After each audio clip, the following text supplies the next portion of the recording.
नमस्कार, आप देख रहे हैं गैंग्स ऑफ गद्दी। आपके साथ मैं हूं जीनत सिद्दीकी, जिसमें दिखाएंगे शायर मुनव्वर राणा की मजहबी सियासत से जुड़ी कुछ अहम खबरें, यानी कि शायरी। क्या सवाल उठाए थे उन्होंने, उस पर कैसे संग्राम छिड़ गया। इसके अलावा आपको दिखाएंगे कैसे परिवर्तन यात्रा को लेकर बयानबाजी हावी है और कैसे नसीहतों का दौर चल रहा है। इसके साथ ही बताएंगे कि आखिर क्यों नाम बदले जाने को लेकर संग्राम छिड़ा हुआ है। साथ ही बताएंगे आखिर उत्तराखंड में महंगाई के मुद्दे को लेकर कैसे सियासी सफर तय किया जा रहा है और कैसी तकरार छिड़ी है। मुनव्वर राणा के बेटे तबरेज को जमानत तो मिल चुकी है, लेकिन जब उसकी गिरफ्तारी हुई तो शायर ने इसे मजहबी सियासत का रंग देने की कोशिश की। राणा ने आरोप लगाया कि मुसलमानों को जानबूझकर टारगेट किया जा रहा है। मुनव्वर के इस आरोप को सरकार ने न सिर्फ खारिज किया बल्कि कानून का पाठ भी बढ़ा दिया।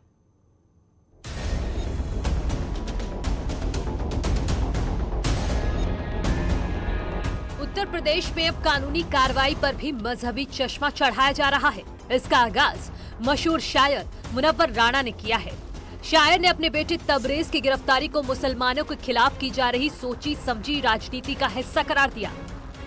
सिर्फ मुसलमानों को टारगेट किया जा रहा है। मुसलमान उनके लिए दुश्मन है, मुसलमान उनके लिए हर मुसलमान उनके लिए आतंकवादी। एक नारा बना दिया है कि हर मुसलमान आतंकवादी नहीं होता है, लेकिन हर आतंकवादी मुसलमान होता है। तबरेज की गिरफ्तारी खुद पर ही फायरिंग करने के आरोप में हुई है, लेकिन मुनव्वर राणा इस पर भी सियासी कनेक्शन तलाश रहे हैं और पुराने मामले गिनाकर खुद को लाचार साबित करने में जुटे हैं। बात निकलेगी तो फिर दूर तो लग जाएगी। एक नए नए बने हुए सेंट्रल के जो मंत्री हैं, जो यहाँ मोहनलालगंज से MP हैं, उनके लड़के का भी केस सेम था। न उसके साथ इतनी दौड़ भाग हुई, न मटर गश्ती हुई, न मारपीट हुई, न हंगामा हुआ। शायर की अपनी दलील है, लेकिन सरकार कानूनी कार्रवाई को राजनीति से ना जोड़ने की नसीहत दे रही है। पुलिस प्रशासन यदि कोई घटना घटती है, कानून का उल्लंघन होता है, तो पूरी जांच के बाद, निष्पक्ष जांच के बाद कार्रवाई करता है। हमारी सरकार में किसी निर्दोष व्यक्ति का उत्पीड़न न हो और दोषी बचने न पावे। अपराध में जीरो टॉलरेंस की नीति माननीय मुख्यमंत्री जी ने प्रारंभ काल से ही अपनाई। अपराध और अपराधी के खिलाफ सरकार भले ही कड़ी कार्रवाई का दावा कर रही हो, लेकिन मुनव्वर राणा को इंसाफ के तरीके से तकलीफ है। जब दो इंसाफ के तराजू हो जाए कि एक मुसलमान के लिए अलग, हिंदू के लिए अलग, एक MP के लिए अलग, एक फकीर शायर के लिए अलग, तो फिर जाहिर बात है कि अब इस मुल्क में शायरी नहीं करना चाहिए। गुंडागर्दी करके, बेईमानी करके, लूट करके, छीन करके MP बन जाओ। तो वो तो हमेशा से कर रहे हैं। उन्होंने शायरी की ज़बान में सिर्फ यही तो किया ही है। कौन सी बड़ी अच्छी बातें उन्होंने की हैं। हमेशा देश के खिलाफ उन्होंने शेर कहे हैं अपनी शायरी में, देश के विरोध में, देश के बड़े बड़े सम्मानित नेताओं के विरोध में शायरी करते हैं वो। तो उनकी बात और उनकी जो विचार हैं वो तो तालिबानी विचार हैं, उसमें क्या कर सकते हैं आप। शायर और सरकार आमने सामने हैं, लिहाजा विपक्ष भी इस लड़ाई में कूदकर नसीहतों का तड़का लगा रहा है। हम केवल सरकार से एक ही अनुरोध करेंगे, जो कानून तोड़े, जो संविधान के खिलाफ कार्रवाई करे, वो आपके दल का हो या दूसरा कोई हो, उसके खिलाफ कार्रवाई कानूनी तौर पर होनी चाहिए। यूपी में अगले साल चुनाव है, लिहाजा सियासत गर्म है और अब हर मसले को चुनावी चाशनी में डुबोकर देखा जा रहा है। लेकिन सवाल इस बात का है कि आखिर ऐसी सियासत का क्या फायदा। सवाल ये भी है कि आखिर कानूनी पहलुओं को राजनीतिक चश्मे से देखना कितना जायज है। Bureau report, news 18। Munawwar Rana का बेटा तबरेज राणा जेल से रिहा हो गया। जेल से बाहर आने के बाद तबरेज राणा ने बड़ा बयान दिया। कहा कि वो अपने पिता के बयान से इत्तेफाक नहीं रखते, उनके भी कई दोस्त हिंदू हैं। न्यूज़ 18 से खास बातचीत में शायर मुनव्वर राणा ने कहा था कि दरअसल मुसलमानों को टारगेट किया जा रहा है। नहीं, सिर्फ मुसलमानों को टारगेट किया जा रहा है। मुसलमान उनके लिए दुश्मन है, मुसलमान उनके लिए हर मुसलमान उनके लिए आतंकवादी। एक नारा बना दिया है कि हर मुसलमान आतंकवादी नहीं होता है, लेकिन हर आतंकवादी मुसलमान होता है।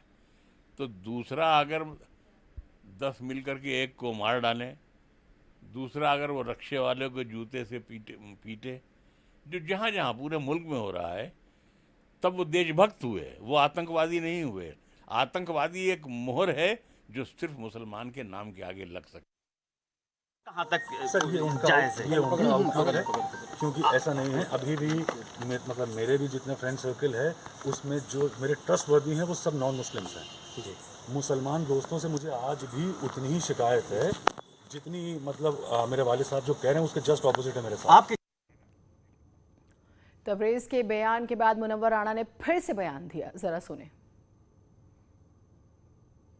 हमारी इज्जत तो उतार ही ली हुकूमत ने, बाकी जमानतें तो सबकी हो जाती हैं। जमानत पे तो कई मंत्री घूम रहे हैं।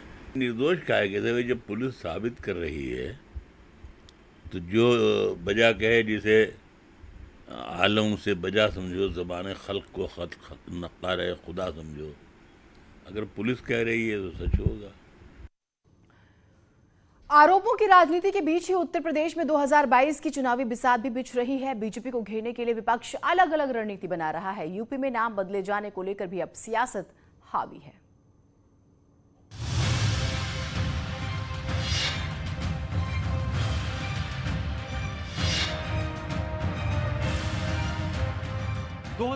की चुनावी जंग जीतने के लिए जोर आजमाइश का दौर जारी है। समाजवादी पार्टी ने 29 अगस्त से 31 अक्टूबर तक किसान नौजवान पटेल यात्रा निकालने का ऐलान किया है। 7 चरण में होने वाली इस यात्रा के जरिए अखिलेश यादव की पार्टी सत्तासीन बीजेपी को घेरने की कोशिश करेगी।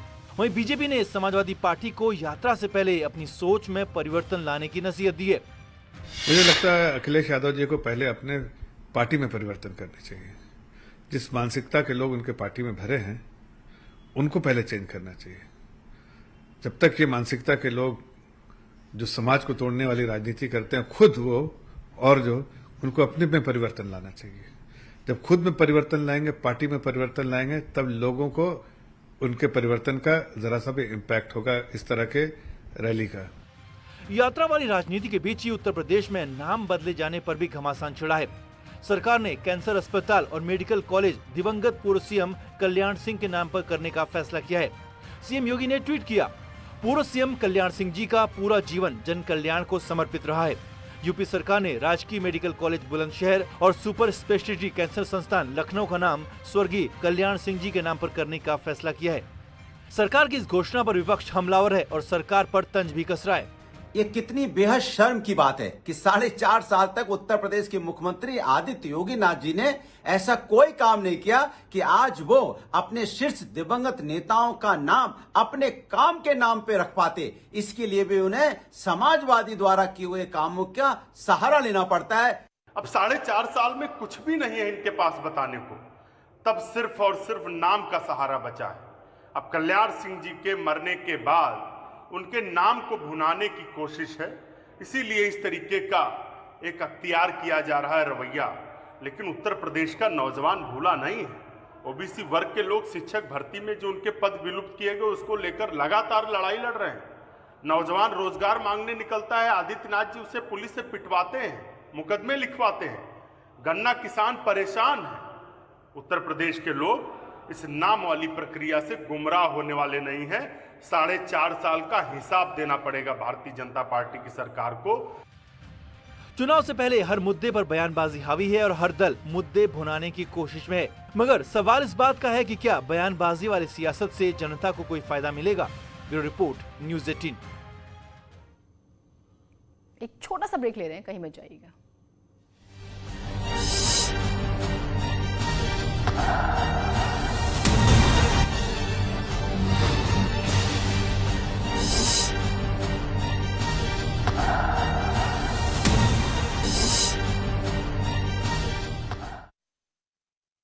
हत्या में ट्विटर को जेल भेजने के मामले में नया मोड़, लोगों ने प्रदर्शन कर सूरज को हत्यारोपी